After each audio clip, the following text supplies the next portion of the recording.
Many years of my life have been spent serving my nation and my people, and many of my most trying times were spent fighting for my nation. As a young man, I fought hard against the Nazi menace that stood on the doorstep of my nation, and fought for both the lives of myself and my comrades.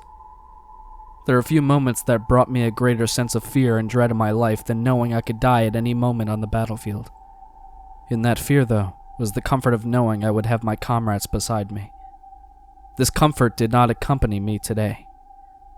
For the first time since Stalingrad, I had been filled with the same fear and dread. Only this time, my comrades were no longer beside me to help me fight off the monster that I had to face. It started a few days ago, when I was given an order by my superiors to investigate a part of the Ural Mountains after a group of hikers went missing.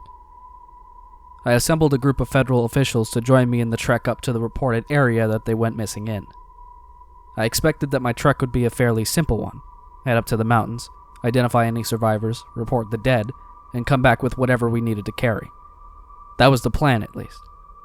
However, what I encountered on my way up to the mountains led me to believe that this would not be a simple journey. No. What myself and my group encountered would put shivers down the spine of any self-respecting man, soldier, or otherwise. Among the many trees and boulders that littered the countryside as we made our way up the mountains were scraps of clothing and hiking supplies. It was almost as if they'd been thrown aside, discarded by some thing that was trying to get at whoever it happened to be chasing. One of my comrades from the war happened to be joining me on this quest out into the Siberian Wilderness to find this missing group of hikers. He spoke to me as we began to come across some scattered trash. "Andre, do you see the packs on the ground?" There were several backpacks and other camping items strewn around amongst the bushes. Whoever it was that was being chased, they were in a hurry to escape. The only problem for them is that they were heading up into the mountains, towards the Dyatlov Pass, and were heading further into the mountains. "I see them, Ivan. I see a long trek ahead of us. They seem to have left in quite a hurry. They are probably running from something." Indeed, they had been running from something. What they were heading up here for, I was unsure of. Ivan decided to try and answer this question. Something seemed to have been chasing up to the Dyatlov Pass. He pointed in the direction of some broken down trees. Judging from the number of trees that had been broken, the thing had been chasing them must have been rather massive. Ivan could have not been more right, and I wish for his sake and mine that he was incorrect. Had I known what we were going to face, I would have turned back at the sight of those lost bags and realized then and there that souls had been lost. Worse still, the souls that this monster ripped from the bodies of those people will come for us soon. Our march began slow as my comrades grew nervous of what might be out here. Some of the markings that had been made on those trees showed signs of a large beast being nearby, and we were ill-prepared for an all-out fight with our handguns and minimal weaponry. Ivan muttered to me as we got close, "Perhaps this is a mistake, Andre." I looked to him with scorn and replied in the same manner. "Why do you consider this a mistake, Ivan? Are you telling me that you're becoming a coward?" Ivan shook his head. "No, but perhaps heading out here with just our handguns was not the brightest of decisions. In hindsight, bringing only our handguns was probably not the best option, but heading up into those mountains was not a bright decision either. Nothing could have prepared us for what was in these mountains." I mostly tried to ignore Ivan's concerns, but the further and further we got to the Dyatlov Pass, the more and more I started to take Ivan's concerns seriously. I began to see dried blood along the path, marked on the trees and on nearby boulders that had been cleared to make way for the path. Something was seriously wrong, and I could not shake the feeling that we had made a mistake coming out here. I kept getting flashbacks to when I was fighting in the Second Great War. The blood and carnage were all coming back to me. I wish I had maintained my focus and my nerve. It might have been enough to get me to fall back in time to save my comrades. I place all of my responsibility of what happened next on me and me alone. I should have done better as the commanding officer of this group and should have not ignored Ivan's concerns. I hastened my pace as I tried to move past the scenery that was sparking my flashbacks. "We must be close now. Let's hurry." We made our way up to the pass not long after that, and saw a scene that would make most better men's skin crawl. However, to a soldier like me, it was a scene that brought back horrible memories and caused for my eyes to become glassy beneath the evening sky. It was growing dark and I wanted to hurry up and be back before daylight was gone. But even in this low light, I could see and smell the result of the conflict that occurred here. 9 bodies were discovered. 6 were found later after another group returned to examine the scene and were determined to have died of hypothermia. 3 others showed signs of physical trauma and had been attacked. 2 of them had chest fractures and were missing part of their flesh. Worst of all of them, though, was one of the hikers we found suspended in a tree with his skull caved in. The scene was gruesome, and the sight of the hiker with their head caved in had my group nervous. I tried to steady my men, but I did not see what they had been looking at that had made them so nervous. "Settle down, comrades. We must collect the fallen and report back to our supervisors." Had I been looking in the same direction that they were, I would probably not have spoken, and may have prevented the soon-to-rise body count. Ivan silently pointed in the direction that everyone was staring in, and what I saw would make most steeled men turn and run home to shelter. From behind the tree that held the suspended 9th hiker was a figure almost 4 meters in height that was silently watching us, waiting for the perfect opportunity to emerge from hiding. It's almost as if it knew we would come here.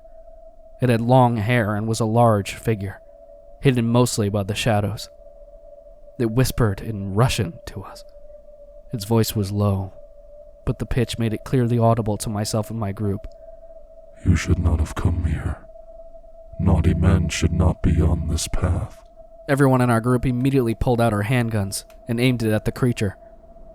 I decided to speak up first. "Raise your hands where we can see them or we will open fire." The creature let out a hoarse laugh and emerged from the shadows to show its full figure.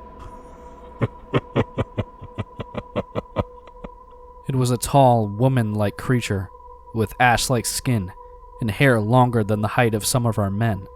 She had a hideous, decaying grin with teeth that seemed sharper than the blades of most soldiers, and had enormous, sunken eyes that stared hungrily at us. "Naughty men came bearing naughty toys." Its face turned to a frown after seeing the emblems of the Soviet Union on our clothing, before it gave us one last reply. "You should not have come here. Now you shall pay for your transgressions." The creature ran towards us as we opened fire, but our bullets were of no use. The creature ran towards one of my comrades nearest to it and bit his head clean off with its hideous teeth. The bullets seemed to just sink into the flesh of this creature. Some of the men turned back immediately and found myself sounding a retreat as I heard his skull being crushed by her teeth.